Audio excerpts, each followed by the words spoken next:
Welcome to the Point 3 Podcast, everybody, where meaningful conversations intersect with diverse perspectives. Today, I am one third of your favorite trio of hosts, Hero Scroll. Join me as we dive into the depths of thought provoking conversations with today's special guest, Kyle Goodman, author of Here Walks Monsters. We're going to be exploring the intersections of passion, purpose, and perspective. So, whether you are a regular listener or joining us for the first time, Point3 Podcast is absolutely going to be your go to destinations for conversations that matter, like this one. So, we bring you ideas, experiences, expertise, just to inspire, inform, and spark your curiosity, and maybe in this case, even your creativity. So, in this episode, we unravel the threads that connect us all, discovering the common ground with our unique stories and conversations. So get ready for an engaging exchange of thoughts and ideas that promise to leave you with a fresh perspective on comic books. This is Point3 Podcast, where every episode is a journey and every conversation is an opportunity to broaden your horizons. Let's dive in. Kyle, thank you for joining us. How are you doing today? Well, first off, thanks for having me. I'm doing fantastic. Just another glorious day in paradise, living the dream. No, that's awesome. So, for those that don't know, Kyle has a Kickstarter that is successfully funded for his own comic book, Here Walk Monsters. But before we get into that, Kyle, we want to kind of know about you as a person, get to unravel some of that. So, how did you get into comics, the superhero genre, collecting, if you collect, and what inspired you to create a comic? Well, comics became a big part of my life very early. I really kind of struggled to read. I didn't have the attention span to read most books. So my family got me comic books. Batman was the original comic I was given, and I was hooked from day one. Um, but I didn't really become like a super nerd type collector really until Star Wars. When I saw Star Wars as a kid, it changed everything for me. It kind of like made me want to tell stories. I remember even then I would make up like these elaborate stories with all my action figures. I would fight days long wars on my floor with action Yeah. figures, just creating things that worlds out of nothing. And I've always been a collector to some extent. I mean, I still have a Raphael from Ninja Turtles from the late '80s still in packages. Like Oh, the wow. it, I had them by me too, so one could stay perfect forever.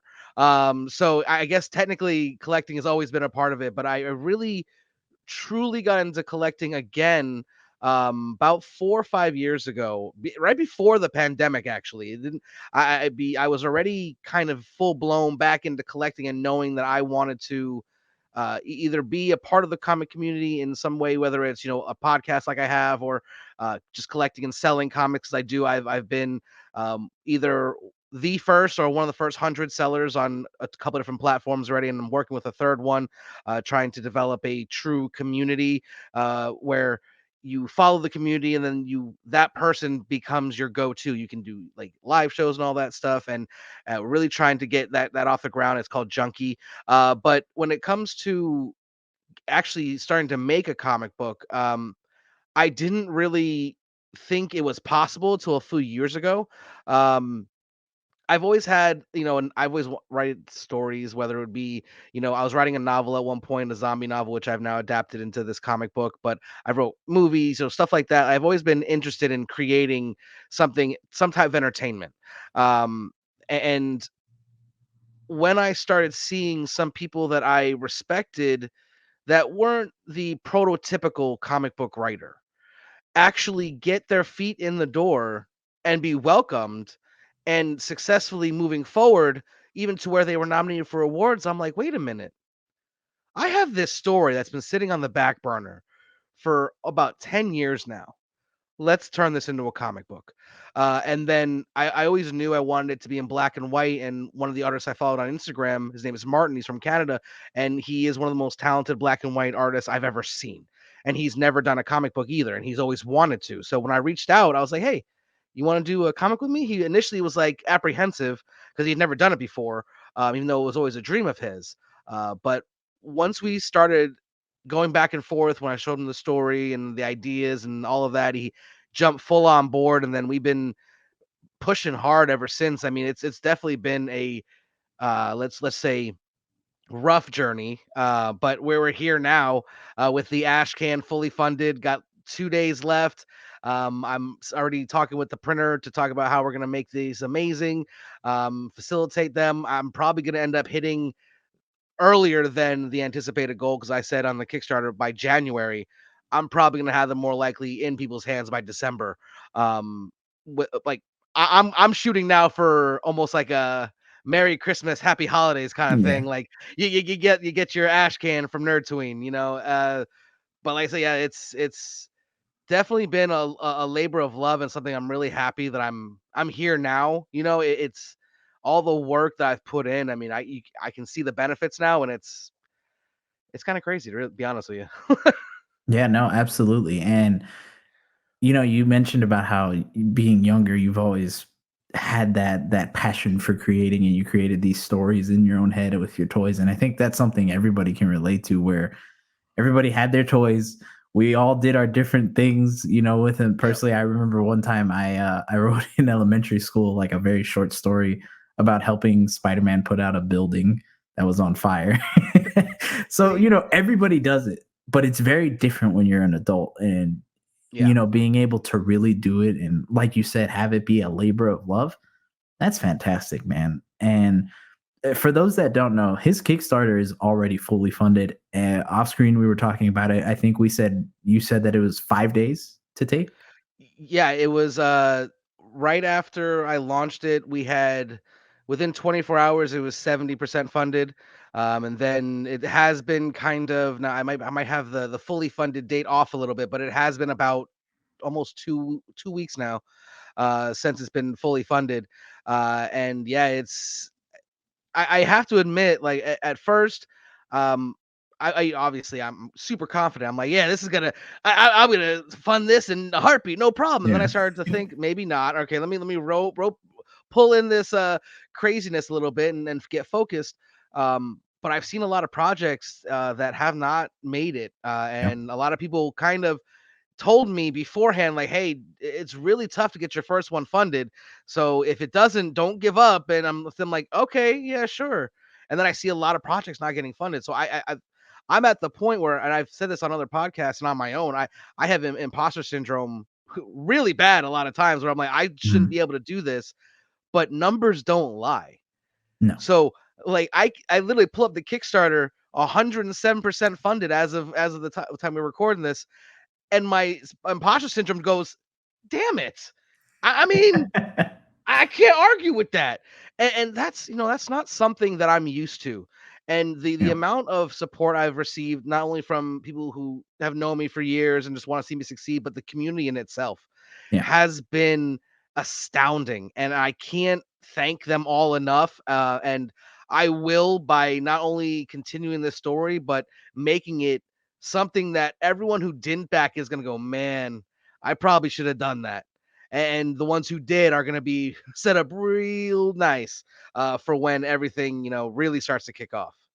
Yeah, for sure. No, and that's fantastic, man. Being part of we talked about it a little bit off screen, but being Mhm. part of that community, the comic community, is absolutely fantastic, because you get things like this where you get to live out what I would probably say is your childhood dream, and do something that you've been wanting to do for over a decade.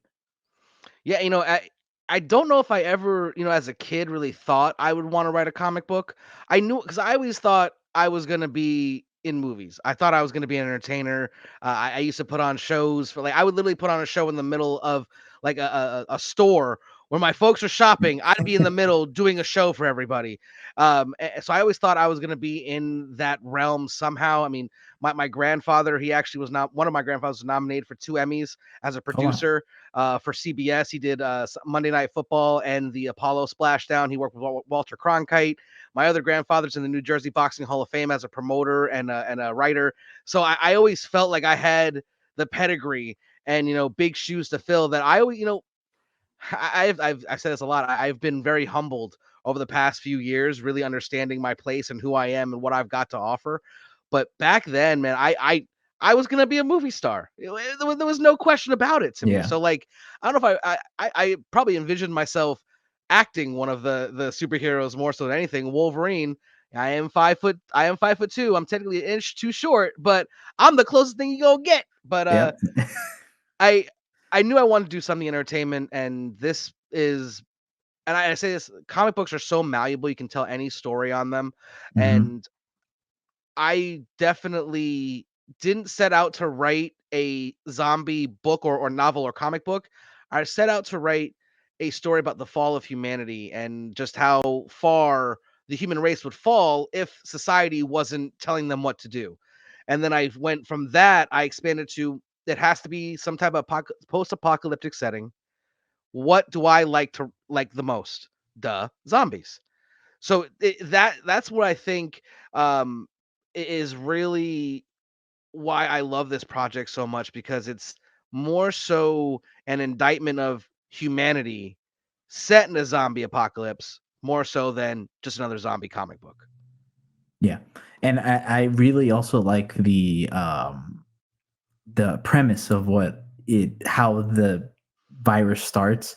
I think everybody's kind of past the normal, just oh, it just happened kind of thing, but you have it where it's something very real to everybody because it's Yeah. based on the pandemic that Hmm. happened. So I think it's going to be very interesting and provide a unique perspective to people of it being almost like a what if type of story. Right. No, and I will admit I have noticed more so than not that there are quite a few stories like that going out right now. But that's fine. Um, I don't have a copyright on post-apocalyptic pandemic Yeah. stories, so I'm not complaining. But um, when it comes to my book, I strive for it to be as relatable and realistic as possible. It is set in a world very much like ours, but it's not our world. And I made that very clear in the very first couple issues. Like the president comes on and says the 2020 pandemic, but the president kind of looks like Obama. Yeah. So it's not our world, but it's something similar to it. And I feel like a lot of people will read it and go, "Whoa, that could happen." Yeah. And as you said, it's kind of like, you know, obviously the zombie apocalypse didn't spawn out of the 2020 pandemic, but what if it did? Here Walks Monsters is very much what would happen to the world if that happened. Yeah. So, can you tell us a little bit about your main character for the story? I don't think I caught his name in the preview that you sent over, He but he he does. So you didn't because his name will be omitted for quite some time. okay. The main character he's basically just another monster. That's how he looks at himself. He'll be referred to as Kid a lot because the main character he's with is like an older woman who he saved early that he knew from before the fall. So Mhm. she just calls him Kid. So you'll hear that more often. The reason why I did that is because his name may never be revealed because it's not important. To him, it doesn't matter what you call him because he's a monster walking through this earth. It doesn't matter to him.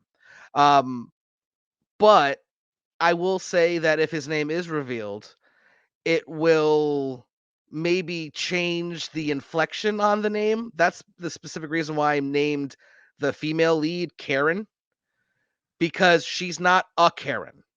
She's the exact opposite of a Karen, very understanding, very loving, very caring, and I know so many Karens like that. So Yeah. my first thought was, you know what? I got to name these characters. What am I going to name them? And I was like, let's see. What are names that are normally not held in the highest regard? Boom, Karen, right at the top of the bat. And that's something I really strive hard to do in this book is to make people who are not normally the focus of most horror stories the forefront. Like the character in this book is short. He is a very short man, but he has an attitude and he's always ready to use what strength he has. Just because he's short doesn't diminish his value. Just because she's a woman does not diminish her value. These two characters are not the stereotypical main characters to survive a zombie apocalypse. And that's why I knew they had to be the main characters. because I want to write stories for the people who don't get represented much. Like I say this all the time, and when it comes to short characters in entertainment, most of the time they're used as the butt of the joke, Yeah. or the evil tiny little henchman, someone they laugh at, not known for their strength, not known for their abilities. I mean, there's few and far between. You got like Yoda and Gimli, and some of the hobbits, but that's Yeah. pretty much it, really. You don't have and Wolverine, which in the movies they made him 17 feet tall, so Yeah. people don't know that he's supposed to be short. Um, but that's one thing I want to make sure that I do is give representation, but not for the sake of representation, but to actually have people represented in a realistic way and not just because. And I Yeah. think that's what a lot of properties do now is they make it highly representable just because it plays well. That's not what I'm writing. I'm writing the story for the short dude who is let's say 18 because this is pretty graphic stuff, but Yeah. a formative age, and they have someone that they go, wow, he's not being made fun of, because a lot of the times that's all you see for short characters. And I was one who created the hashtag make Wolverine short again, because he's being short was always part of his character, and it was part of who he was. And that is not having those figures in entertainment. It kind of makes short people, especially short men, feel like we don't matter.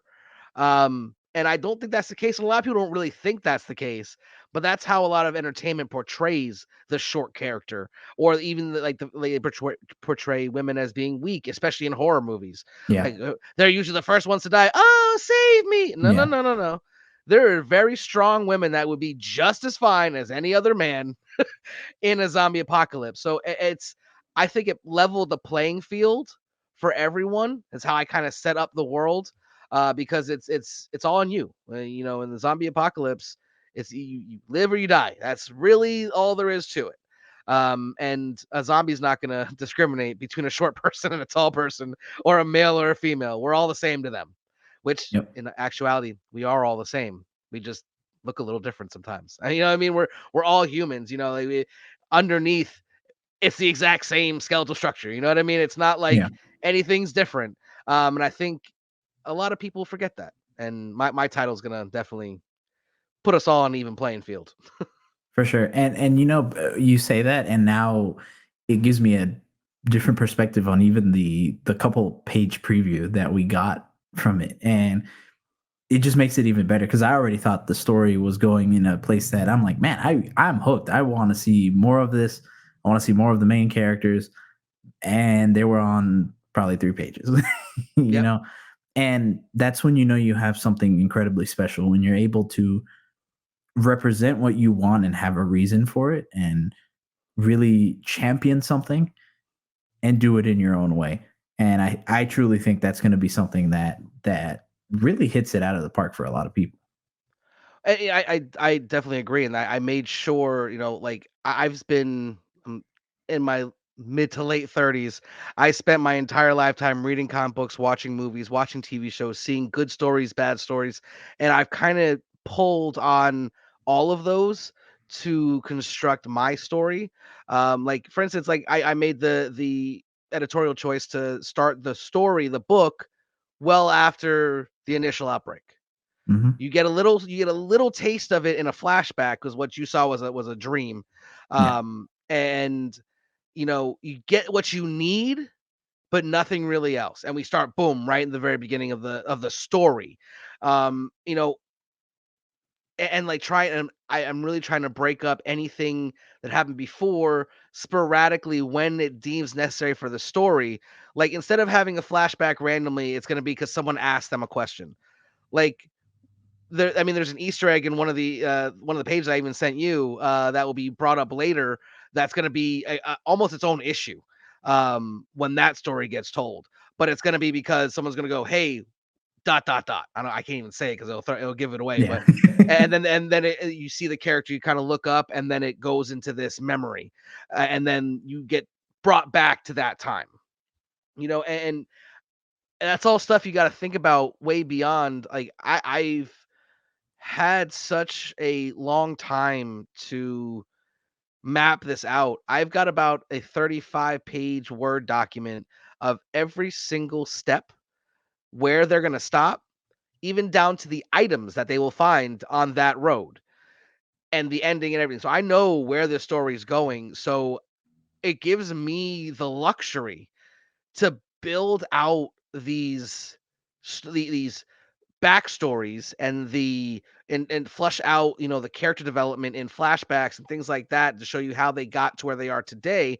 And it will change the way you look at a character. Like, for instance, I'm trying to make these so relatable to the point where you'll go, man, I relate to this character. And then the next page, they do something crazy. You're like, oh my God, I can't believe I related to that character. And then later on, it'll be explained why they're that way and go, see, that's why. That's exactly why. I didn't know that was the reason, but now I do realize I do identify with this person. And I've painstakingly, really tried to make sure there are no plot holes and everything.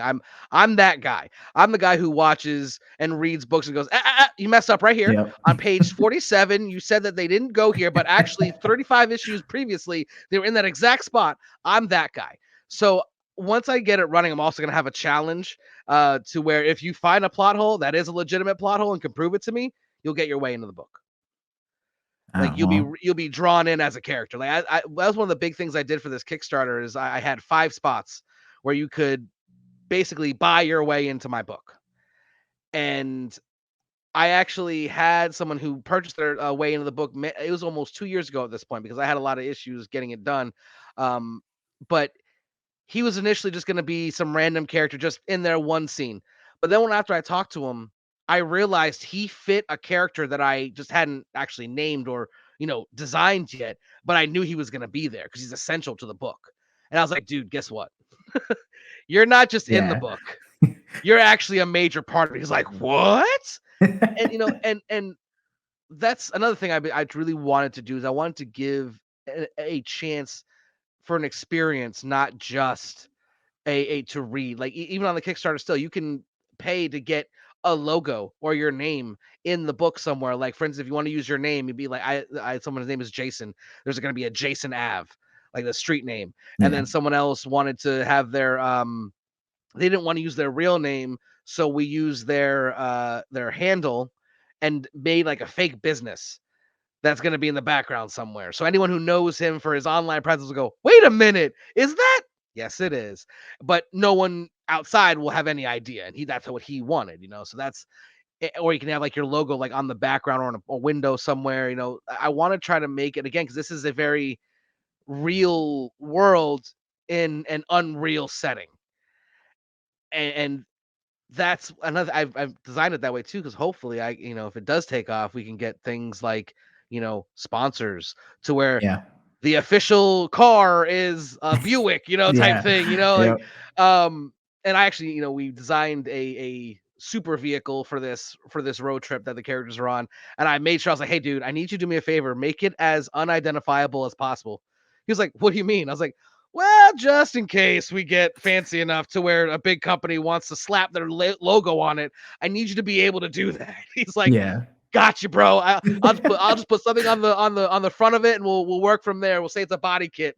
Like, all right, cool. But yeah, this is it's I think it's definitely gonna set itself apart from other zombie stories. Like when I initially approached my artist Martin, he told me later on, he's like, when you said it was a zombie book, I wasn't really interested. He's like, because in his head, it's just another zombie book. Yeah. And then I sent him the script, and I sent him because like I said, I wrote this initially as a novel, and so I had an excerpt that I sent him. I was like, it's not in comic book form, but this is going to be in the comic 100%. He read it and goes, dude, this is a human story set in a zombie apocalypse. Let's effing do it. And I was like, all right. And we kind of hit the ground running ever since. And we recently got very lucky and got linked up with Tyrone. I'm drawing a blank on his last name right now, but he's the letterer of the comic, and his insight as someone who's already made a comic book on his own was infallible. It was just absolutely, it came and gave us a jolt of energy at the right time, because we were gonna send this book to print probably about 6 months ago. Mhm.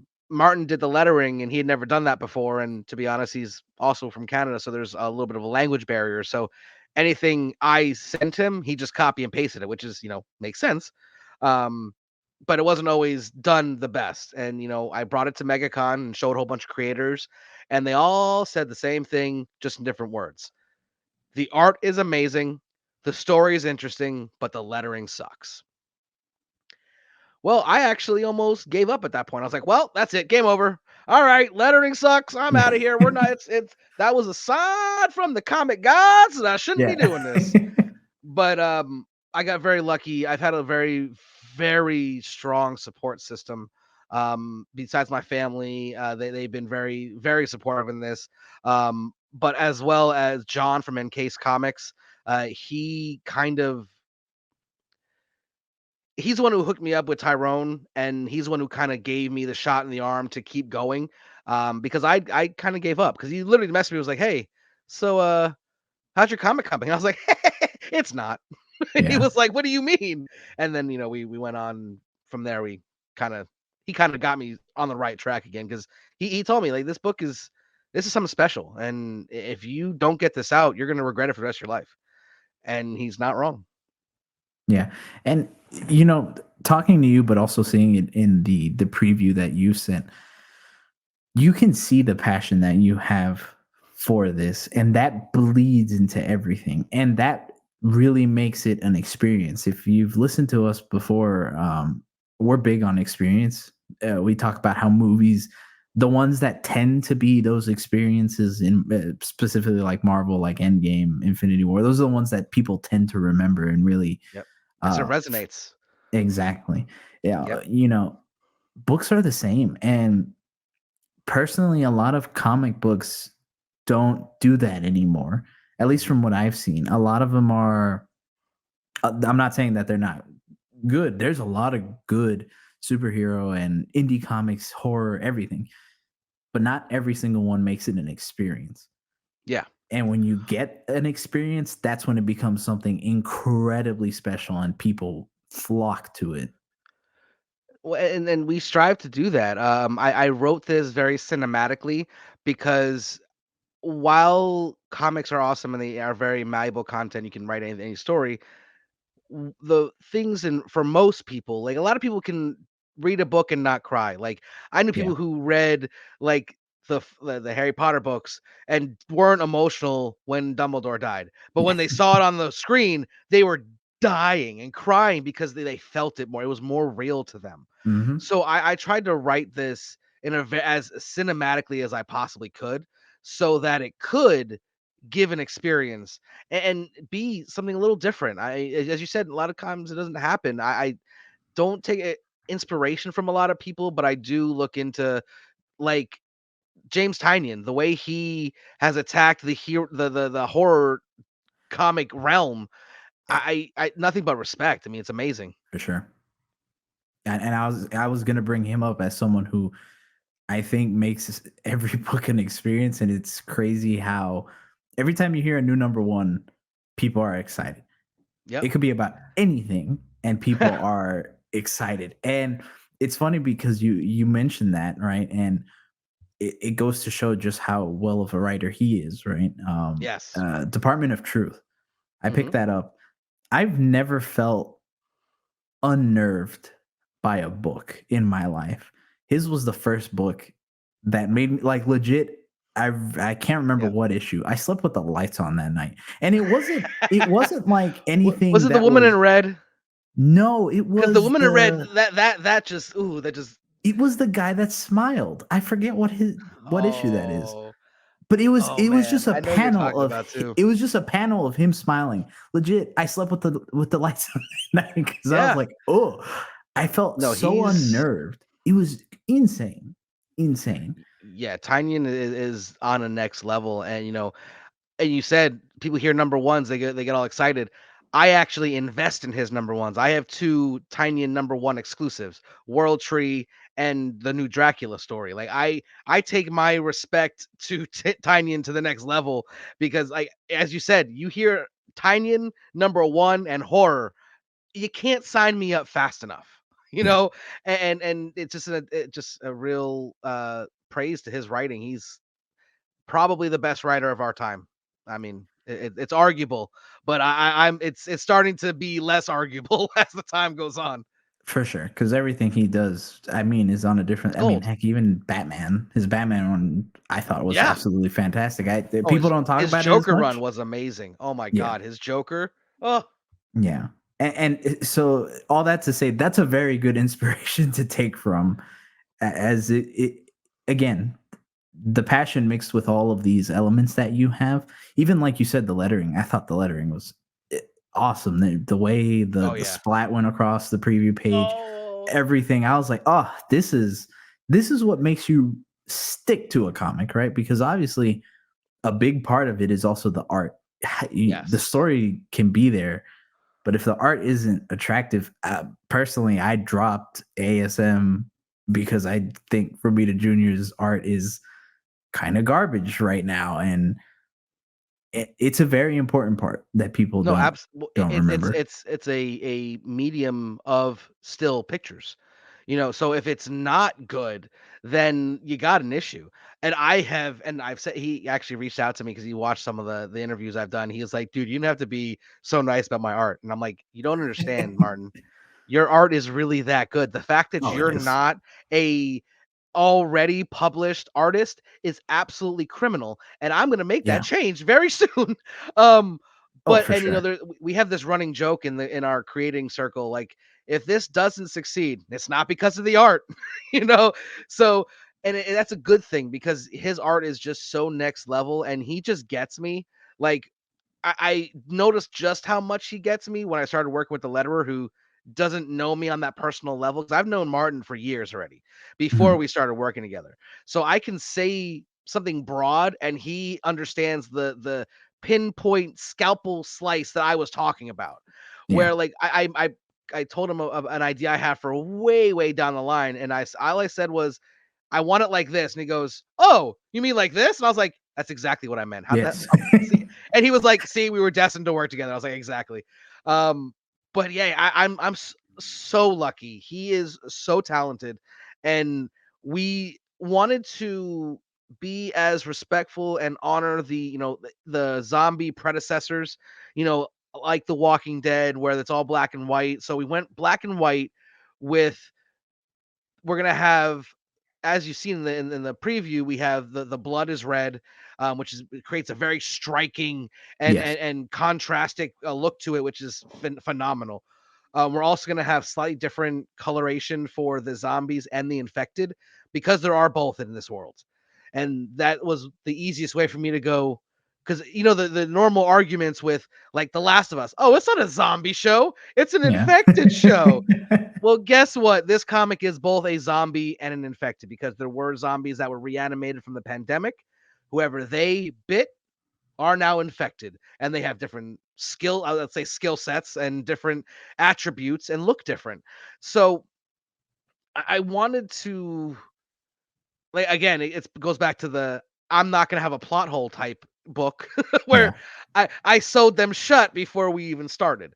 Yeah. Um, but yeah, it's been a true honor working with Martin. He's again, like I said, just absolutely next level. And everything I've asked him to do, he has either 100% just done or told me why, as an art, like in the art, it can't be done. Like, and we made a very big point to make sure all the pages flowed. So you even a novice reader shouldn't have any issue following the story. Because me, I read a lot of comic books, and sometimes even I go, wait a minute, that's the wrong panel. Here we go, this one. Yep. Yep. So we made this issue as flowing as possible so that you can't really get lost in it. And I think that's gonna come across and gonna make it where a lot of people who aren't even avid comic book readers could find their way into this comic series and stay for the long haul.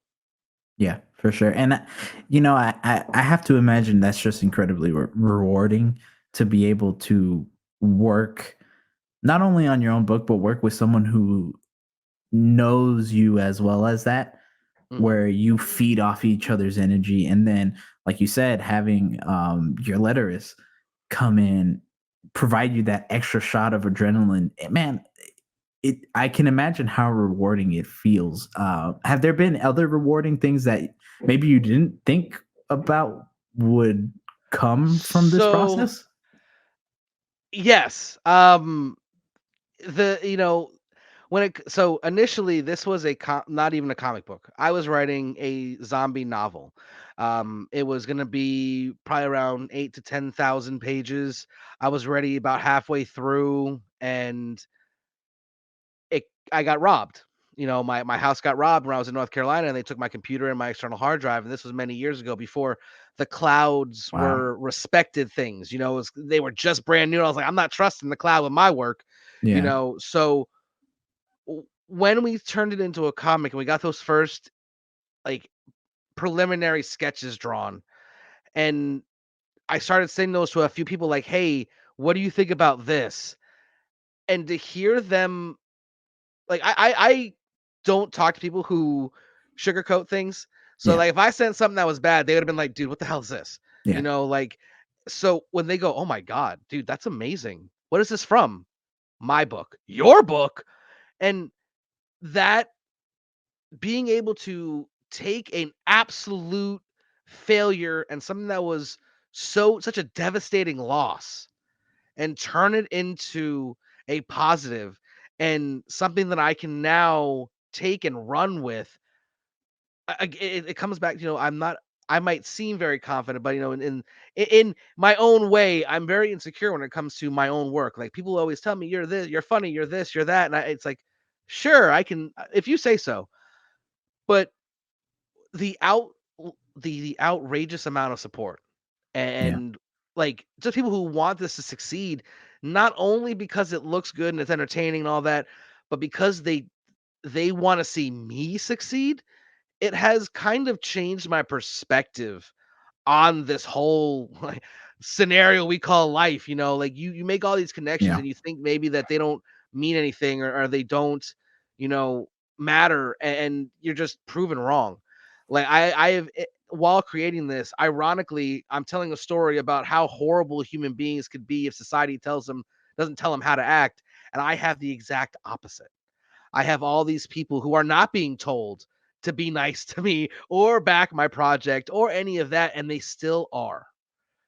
And that, it almost kind of, like, rejuvenated my faith in Yeah. humanity, which is kind of a little detrimental to this story, but at the Yeah. same time, but I want to also have, because the one thing about storytelling is you can't have a character be stagnant and not be dynamic and not grow and change Yep. through the pace of the story itself.